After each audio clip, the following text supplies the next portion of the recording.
Patriots fans, today on Locked On Patriots, more on Mac's big week in Foxborough. Jakobi Meyers facing a strong deadline on Wednesday. And is Dante Hightower finished in New England? All this and more. I'm Mike Debate. You're about to be locked in to the Locked On Patriots podcast. You are Locked On Patriots, your daily New England Patriots podcast. Part of the Locked On Podcast Network, your team every day.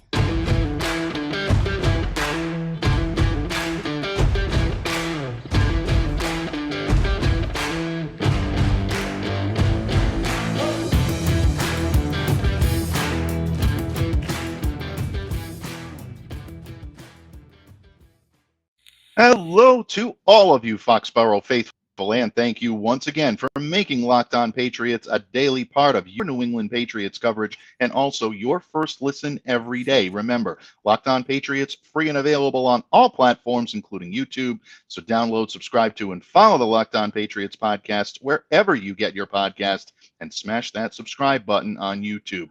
And of course, today's episode brought to you by our good friends at Blue Nile. Make your moment sparkle with jewelry from BlueNile.com. Locked On Patriots listeners get $50 off purchases of $500 or more. This podcast exclusive includes engagement, so use the promo code LOCKEDON, LOCKEDON, at checkout. Welcome back to the pod, Foxborough faithful, and thank you once again for joining me here to kick off yet another week on Locked On Patriots. I am your host, Mike Debate. I cover your New England Patriots for Patriots Country of Sports Illustrated, also your host of Locked On Patriots, and joining me today, that's right, folks, it's hashtag Locked On Murph Monday. Who else would be joining me in this chair on Monday but the man himself, columnist extraordinaire from E2Gsports.com, my benefactor in this business, the only man with his very own branded hashtag, the Conor Murphy Fisto himself, the legendary Thomas Murphy. Thank you for coming to me in friendship. Thank you for joining me today, Don Murph. Always a pleasure, bud. It's not Monday unless I'm sitting down here with you talking a little Pats, and we've actually got some stuff to talk about this week. We do have some stuff to talk about. There's never a dull moment in Foxborough. Final OTA sessions may have been canceled. The Patriots are on their quote-unquote summer break, but there's still plenty to talk about in New England, and we're going to get to it today, including making this a Mac Monday. Don't worry, Murph, we're not changing the hashtag. Do not worry. But we got Mac, we got Myers, a lot of alliteration coming on your Monday today. And we're going to talk a little bit about Dante Hightower, a name that hasn't come up too frequently here on Locked On Patriots, simply because he hasn't been on the field yet with the Pats. Is that about to change, or will things stay the same? Murph and I will discuss that in a little while here on Locked On Patriots. But first off, bud, I've got a little confession to make, first of all. Okay. Last week, mandatory minicamp, great seeing the guys back out on the field. Always interesting, always a fun time because training camp is coming. The preseason's coming. Everything is starting to amp up a little bit, and football is back on the field. And one thing that we all in the media, you, myself, Steve Balistrieri, who joined me last week here, every time we've covered events in person, especially practices, we fall into that trap. We fall into the trap of getting excited about mandatory mini camp stats. 7-on-7 stats, 11-on-11 stats, touchdowns, who completed, who looked good, what kind of route were they running. I always loved doing that. And believe me, I bought into it. I bought into it big time. I wrote about it all week long. Continue to write about it for Sports Illustrated. We continue to talk about it here on Locked On Patriots. But at the same time, it's also our way of trying to evaluate the type of season we may see from certain players. And if we're being honest, all eyes are on the quarterback. All eyes are on Mac Jones. So when you watch Mac and you watch him go through his progressions, yeah, he does. He's got more zip on the ball. He's throwing the ball with a little bit more, oomph on there. Definitely zing. Working, absolutely. Zing, zip. I think those are both good Zang, words to use. Zang, yeah, zang. A little zang. Zang. All right. I'm showing my age on that one. I know you got that reference. Some of our listeners will. Yeah. If you did, kids, have a drink. If you're old enough to remember that one, have a drink. Yeah, if you're old enough to remember that one, you're definitely old enough to indulge. But anyway, getting back to what we were talking about before we went down our Wayne's World rabbit hole. Mac definitely looked like the tutelage that he's been getting from either Tom House or the diet that he's been utilizing. The workout regimen's definitely been helping him because he looked more impressive physically. But to me, what really impresses or should impress people when they're looking at mini camp, when they're looking at even training camp, is the level of command that the quarterback is playing with, and also the level of leadership that they provide out on the field, and being an example, not just in their words and in their actions, but also in the mannerisms, the way they conduct themselves. I thought Mac did a tremendous job of that last week. I thought he threw the ball with command. I thought he commanded the huddle. I thought he definitely commanded the respect of his teammates. You can see them buying into it. But at the same time, he also led by example. 45 minutes after practice, Mac is still out there running drills. He's still out there going over plays. He's still out there talking to the coaches, working with his players.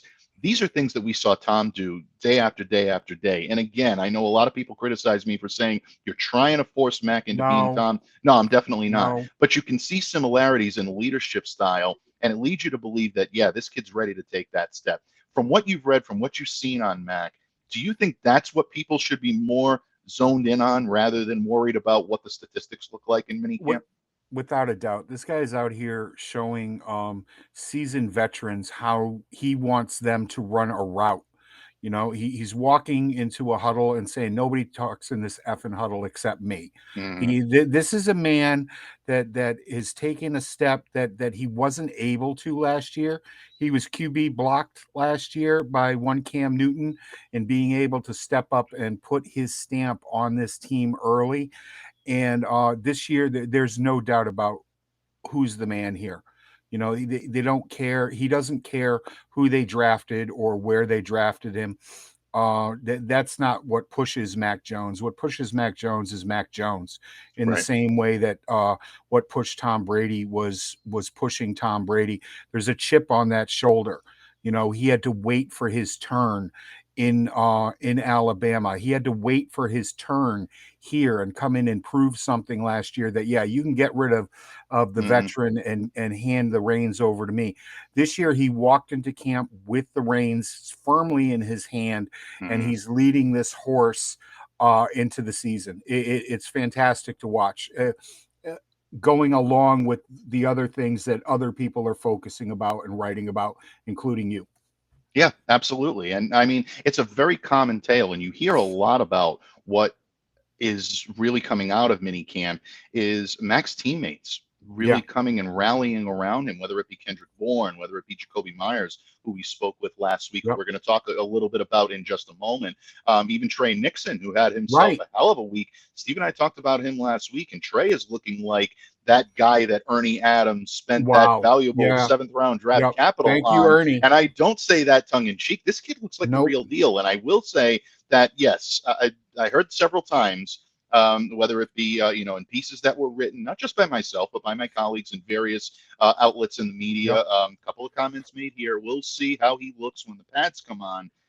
This kid shows a toughness that I think is going to translate into getting the pads on. I know physicality was a question mark with him at University of Central Florida, but this kid can play. He can play and he can mix it up. So that respect that he's getting from these guys, meaning Mac Jones, getting back to our original point, is something that I think is really telltale when your teammates are going to bat for you in that fashion, not just giving lip service. And we're seeing this around the league right now, Murph. I'm not going to mention any names, but we're seeing certain quarterbacks maybe being talked up by new additions because it makes good copy. Right.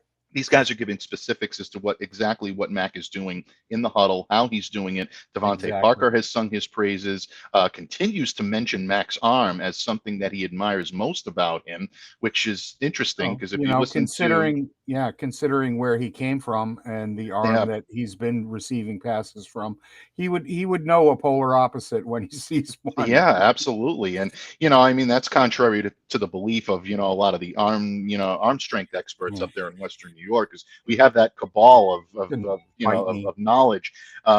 He said that, not me, folks. But in any case, no, I do agree. I think that in this respect, it is that command, it is that level of respect, and it is that confidence that Mac is exuding in the huddle, on the field. And you could see it. He's also having an awful lot of fun. I mean, we saw him strum on the air guitar when they Yep. started playing Bon Jovi. And, That's he's it. having fun with his teammates. He understands his role, I think, better this year, knows what he's, responsible and needs to do. He's not the youngster in the pack anymore. I know he's only a second-year player, but that 1 year provides so much in terms of confidence, and you're seeing it on the field. So anybody concerned about Mac Jones this year, I can tell you that he's going to be a force. He's definitely going to be ready to take that next step, and hopefully the players around him and the coaches put him in a good position. Offensive line will put him in a good position. And next week here on Locked On Patriots, we're going to start doing positional previews, and I think Murph and I might just kick this off with some offensive line talk. Let's folks. do that. Drop us a line in the comments. Let us know if you want us to kick off positional preview week next week here on Locked On Patriots. And if you think Murph and I should kick that off with a little offensive line talk, I think I know the way you're leaning on this, but we're going to leave it up to you, folks. Murph, it's always fun talking Mac Jones, but he's not the only game in town when it comes to the Patriots. And this coming Wednesday, the Pats and one of their top wideouts from 2021, Jakobi Meyers, they face a very strong deadline when it comes to Meyers signing a second-round free agent tender that's going to give him a pretty good salary increase for a year, or does he forego that and try to force the Patriots' hand into signing him to a long-term deal? Well, last year that might have worked a little bit better, but the Patriots have added to their depth chart at wide receiver. What does all this mean for Jakobi Meyers? What does it mean for the Patriots? Murph and I will discuss that in just a moment when this episode of the Locked On Patriots podcast continues. But first off, my friend, summer is coming, and those summer months are the times to make memories. And at BlueNile.com, folks, you can celebrate all of life's special moments, from creating the custom engagement ring of your significant other's dreams to gifting a classic and timeless jewelry piece, all at prices you won't find at a traditional jeweler. Whether you're ready to pop the question or you're celebrating a milestone moment, find jewelry as unique as that special someone with the modern convenience of online shopping at BlueNile.com.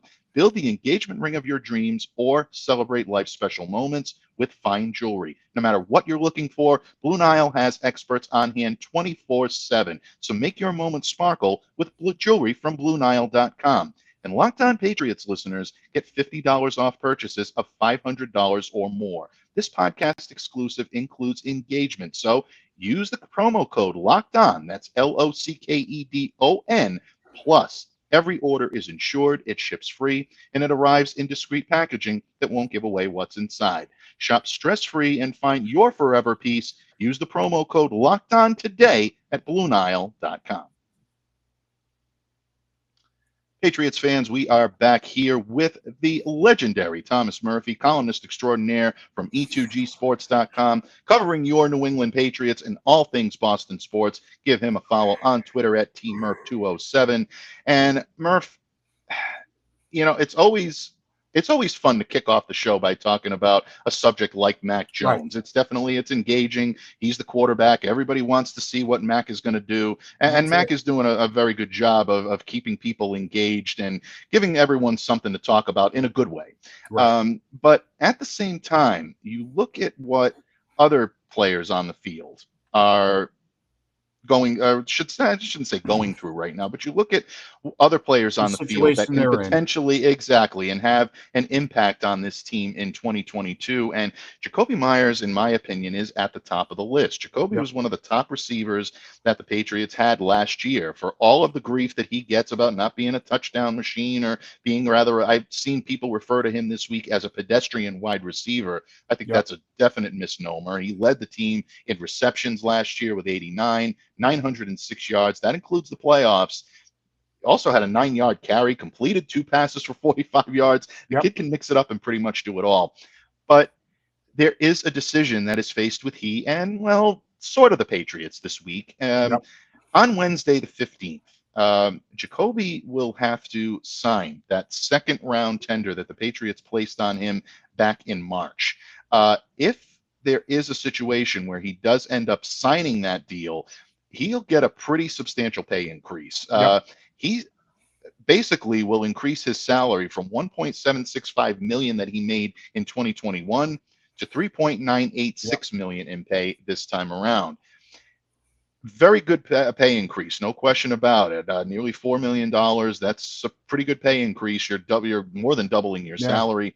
A lot of people are saying this is a no-brainer. Why is Jakobi not signing this deal? Well, folks, the reason why is because Jakobi expected maybe a little bit more from the Patriots in Yeah. the offseason. We had the chance to talk to Jakobi last Thursday, and the subject came up. Yep. He talked very candidly and very honestly about wanting to remain in New England. He says he loves the city, he loves the region, loves the team, loves his teammates, wants to be here long term. Right. The problem is the Patriots haven't put that long term deal on the calendar or on the table just yet for him to sign. And I think maybe there's a game of chicken going on here between the two sides. Who's going to blink first? I think that's a dangerous game for Jakobi to be playing. And I say this is one of the bigger Jakobi Meyers fans out there. I really love this kid. Very humble, very easy to cover. But most of all, I think he's just a very good asset for the Patriots in all aspects on the field. Very reliable catcher. And Mac Jones needs someone like that, someone that he can go to as that surefire guy that's going to get yardage when you need it. But the Patriots are not designed to do that, Murph. They're just not designed to give out long-term deals, especially when the Patriots have backfilled that wide receiver depth chart a little bit this year. When you look at this situation and you look at Jakobi now coming in here, making the decision whether to sign or whether not to sign, first of all, what are your percentages on whether or not he does sign the deal? And second of all, whether he does or whether he doesn't, what are your thoughts on a potential long-term deal between he and New England? I think there's about an 80% chance that he signs this deal because I think Jakobi Meyers is a smart kid. Bill Belichick does not blink. If you're playing chicken with him, you're going to be the guy on the side of the road eventually. Okay, that's just the way it is. This is a man that repeatedly asked a talent like Danny Amendola to restructure his contract every single year if you want to stick around here. You're right. If Jakobi is smart, he will go out as smart as I think he is. He will take this offer and do with it what he can. You brought up the depth chart. When you're looking at the Patriots, you're not looking at the depth chart for this season. Okay, you're looking at what's coming down the road. Whose contract is up at the end of the year? And that's how Bill builds depth. That's where he brings people in. It's not necessarily for what's going to happen this year in the calendar 2022 year, but the calendar 2023. He's been caught down with his pants down on that a couple of times over 20 years. I'm going to cut a man slack for that. That things happen. But no, I really don't think that a long-term offer is going to come for Jakobi this year. His best option right now is to sign the tender, go out and buy mom a home, and see what happens next year. Make yourself even more indispensable than you have been over the past couple of years. Timing is everything in football. And right now, the timing is not good for this man to expect a long-term deal, considering everything that's around him and some of the guys that had some really good camps that we just talked about a minute ago.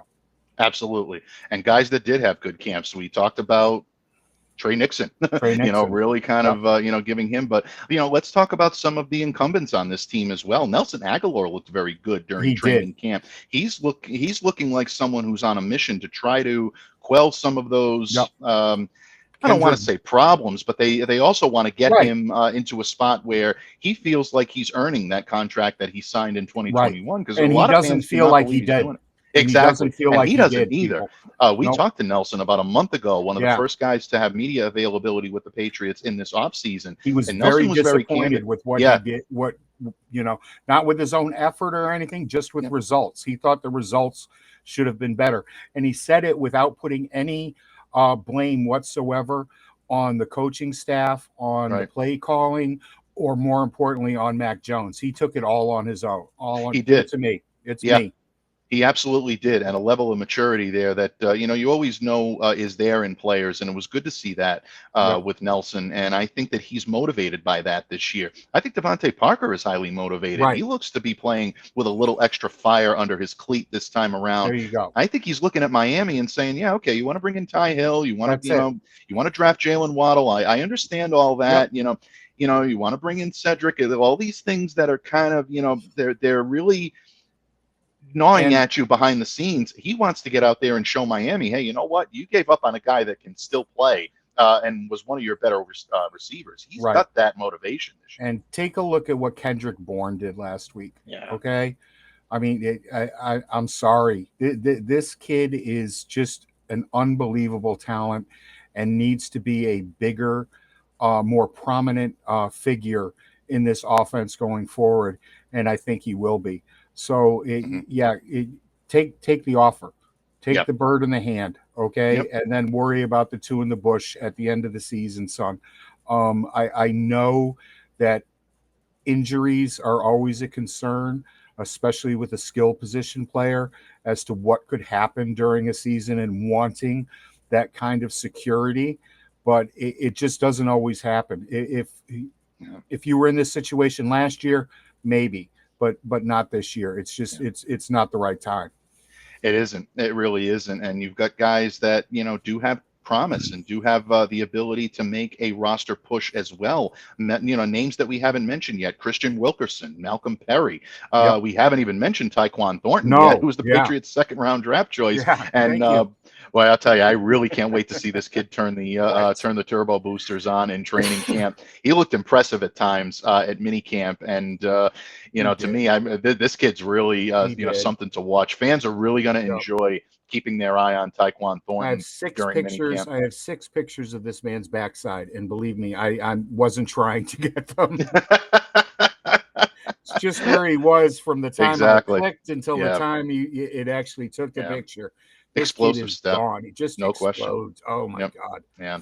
But you make such a good point about the depth on this team, and maybe not the names that everybody is hoping for in terms of number one receivers, but the depth of talent that's surrounding this group this year is deeper than it's been in quite some time. And it may be difficult to carve out your niche here. I think Jakobi is as talented as most of the guys on this depth chart, and I think he pencils right in. I don't think it's a situation where he's going to be fighting for a roster spot if he decides to come back. He's secure, but at the same time, it's, do we want to go that extra mile and give those multi-year deals without really seeing what we're going to get this year and beyond? And I think it is a smart move for the Patriots to be maybe reluctant. I don't want to say hesitant, but actually, you know what? Flip that. Maybe hesitant rather than reluctant is a little bit better of a term.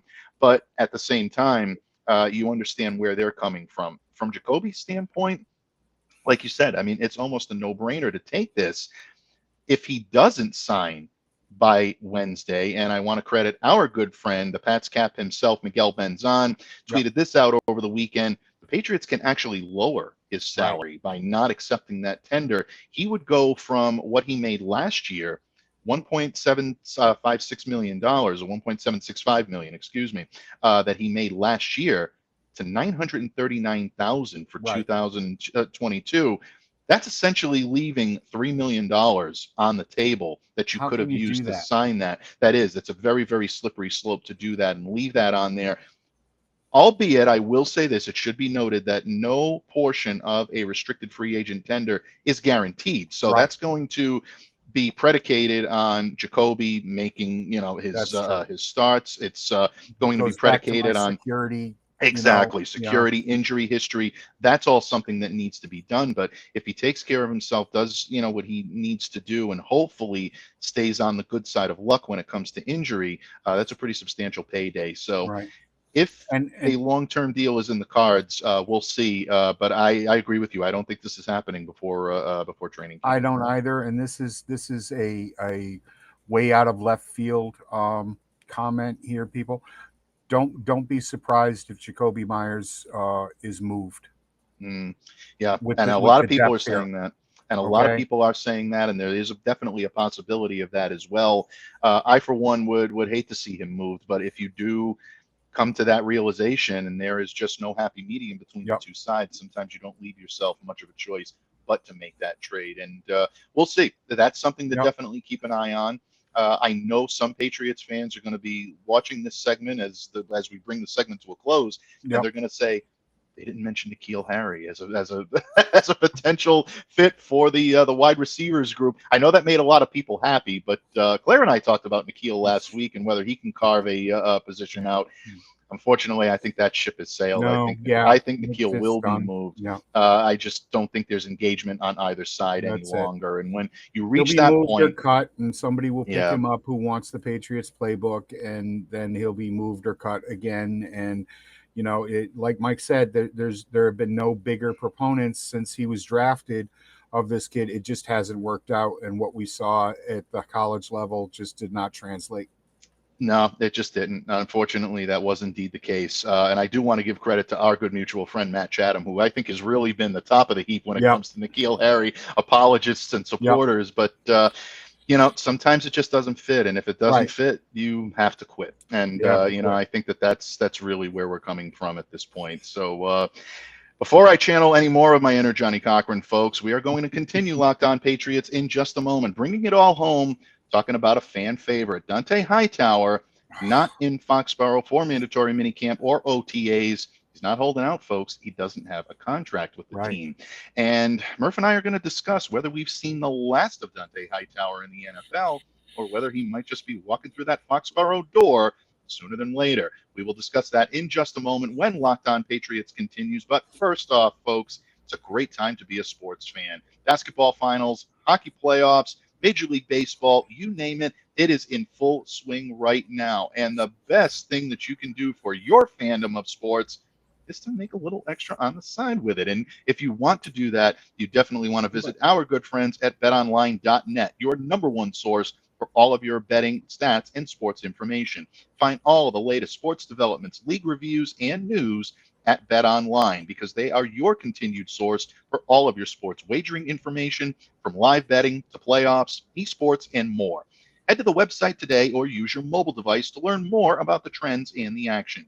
BetOnline, where the game starts. Patriots fans, it has been a blast joining you here today, having you join us, taking time out of your busy schedule to make Locked On Patriots a daily part of your New England Patriots coverage. I am here with the legendary Thomas Murphy of E2Gsports.com, covering your New England Patriots, all things Boston sports. Give him a follow on the Bird app at TMurph207. Murph, we've talked about Mac Jones. We've talked about Jakobi Meyers, definite fan favorites here in New England. But one fan favorite is very conspicuous by his absence, not just to me, to you. This man has meant a lot to us over the years, a joy to cover here in New England, truly one of the great guys that you'll meet in this business. But that being said, Dont'a Hightower is not walking through that door right now. And I know a lot of people are missing Dante on the field. They're missing his presence. The coaching staff talks glowingly about him. His former teammates talk glowingly about him. Dante is still a free agent. He wasn't signed in the offseason. Not really a big surprise. I don't think a lot of people expected him to go elsewhere, although there was rumor that there were several teams that had interest, and that Dante was not really eager to reciprocate that interest. The word is that it's either Foxborough or bust for Dante Hightower if he decides that he's going to come back. He went through OTA, start to think maybe there's a chance he comes back. Maybe this is the opportunity to rekindle some of those talks. OTA came and went. Dante hasn't signed. Mandatory minicamp was only 2 days as opposed to 3 this week last week, I should say, because of Bill Belichick, foregoing the final day due to weather. Dante still did not walk through that door. Now the Patriots have a little bit of a lull until late July, until training camp starts. Mandatory, all butts in the seats, so to speak, and they need to be there. Murph, as we sit here today and you evaluate everything you've seen about Dante, you know what you know about his history, his pedigree, what he brings to the table, looking at what the Patriots need roster-wise. Is Dante Hightower going to be on that field or at least walking through the door in Foxborough when the Patriots open training camp? No, he's not. I'm going to keep hopes alive, like I was when I was 10 years old for that Nintendo underneath the Christmas tree.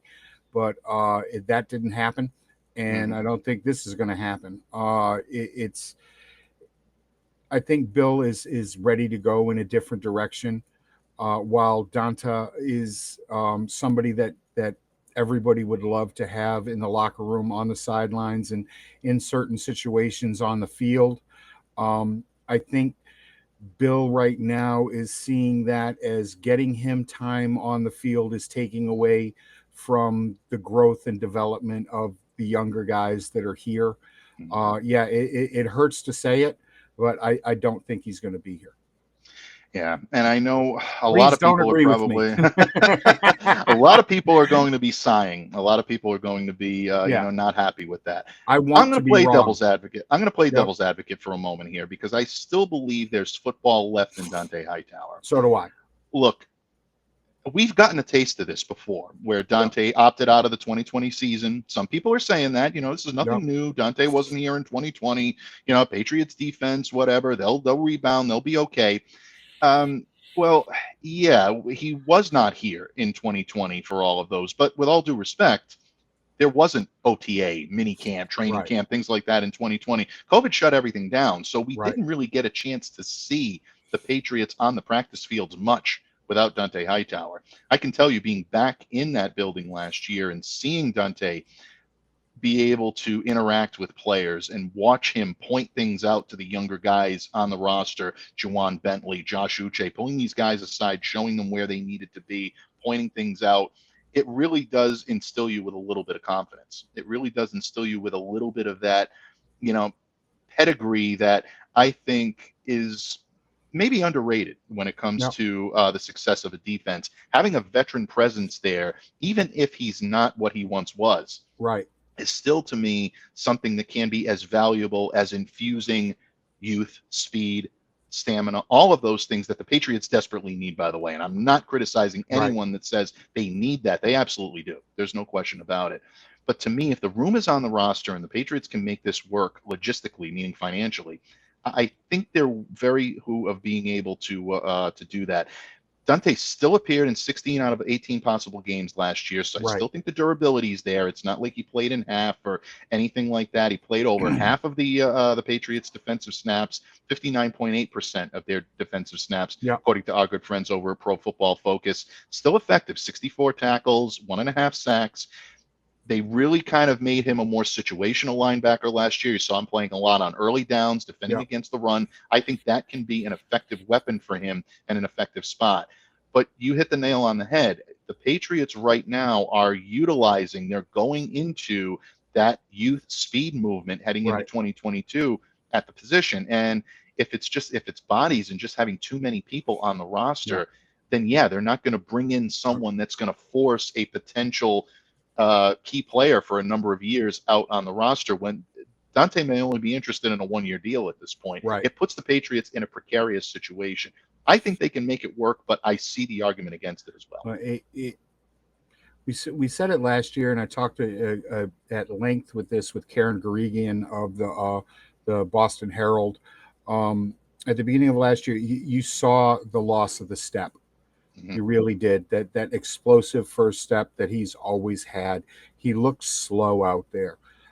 It got a little better in the middle of the season, but then at the end of the season, and especially in the playoff game, he could not get to the right spot. And part of that is even overrunning a lane as to where you were. God, this nauseates me saying these things, but it's not what it once was.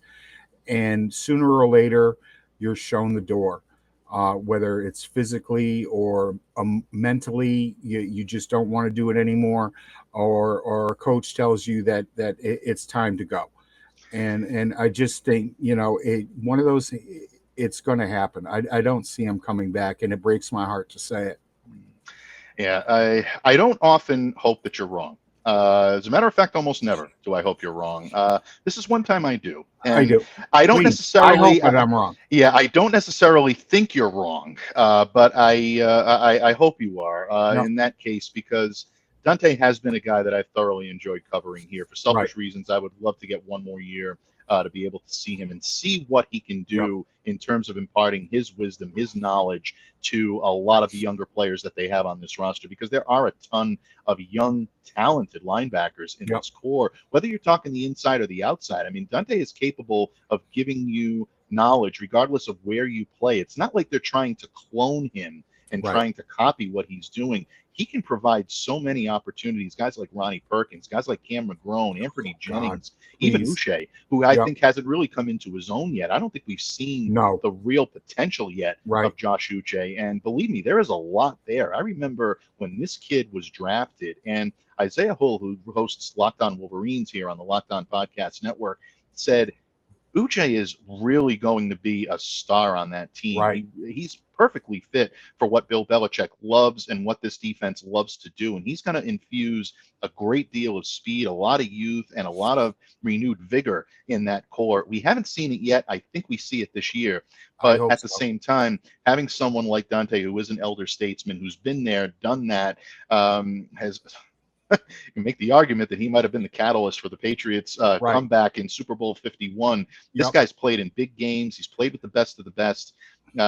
You'd love to see him come back. But if they don't decide to bring him back and they do go with that youth movement, again, folks, Patriots never lost the Super Bowl he played in. They didn't. They absolutely didn't. And that factors in for something. You do. But if the Patriots have decided that the time is now to get younger and to clear out some of the older guard, I can see the argument. So I'm definitely not set against it, but selfishly, as a Hightower fan and a Hightower guy, I would love to see him back. So ultimately, he'll make the best decision for he and his family. He and his wife have, a young child. There's a lot to consider there, but at the same time, we would hope to. There has been interest, and don't write it off completely. Like I said, with the Nintendo under the Christmas tree, God forbid somebody gets injured. That it becomes more likely. But you brought up the salary cap situation and as to what they would have to pay Dante and how that could fit in. The cap's not crap, people. Not around here. Isn't. It's not. No, it isn't. And I know a lot of fans take to the social media pages over the weekend to talk about the Rams and the Saints and how they can circumvent and all that. Believe me, folks, that is being paid for by someone, and that bill is going to come due. And when it does, there will be issues. And so it isn't. But, teams can smoke and mirrors all they want to. You can only sweep it under the rug for so long. And that's what I will say about that. But your 2 years of riding high can lead to a lot of seasons of 6 and 11. It's all fun while it's going on, but when it crashes and it ends hard. And we've seen teams fall by the wayside because of terrible cap mismanagement and not being able to sustain excellence. Last I checked, the New England Patriots, even though a lot of people write them off now as an also-ran team, they're still a playoff team last year. Haven't had much of a playoff drought. And for the better part of 2 decades, they've been in the thick of things. At one point, they were the top team in the AFC last year. So you don't get that kind of sustained excellence, folks, by ignoring the rules of the cap and ignoring the rules of what makes your team special and what makes it go. And we'll see. I guess the Patriots Brain Trust knows best. Rumor has it they would welcome Dante back with open arms, but I think only on their terms. And the question is, are those terms acceptable to Dont'a Hightower? We'll find out in the next couple of weeks. If it happens, there'll be a lot of bonuses tied into this contract. A lot. Absolutely. And we'll have our man Miguel here to break down all those bonuses, all the contract information, because you definitely don't want any financial news from me, folks, when it comes to that. Contracts are still a blur to me. And thank God for my buddy Miguel, who comes on here and sets the record straight. Absolutely. I mean, we only know so much here on the beat, and then we try to, be a financial hack through it. But it really is. Leave that to the expert. Absolutely. And I say that not plurally, the expert. Definitely, folks. No question about it. Yeah, if it comes to Foxborough Finance, you want to be listening to Miguel. We always want to listen to you, Murph, each and every Monday here. It's hashtag Locked On Murph Monday for a reason. We don't use the draft anymore. We don't use minicamp, but we're going to use training camp coming up very soon. But folks, don't forget, next week here on Locked On Patriots, starting on starting on Monday, we will be kicking off positional preview week on Locked On Patriots, and we'll be breaking down all the positional depth charts.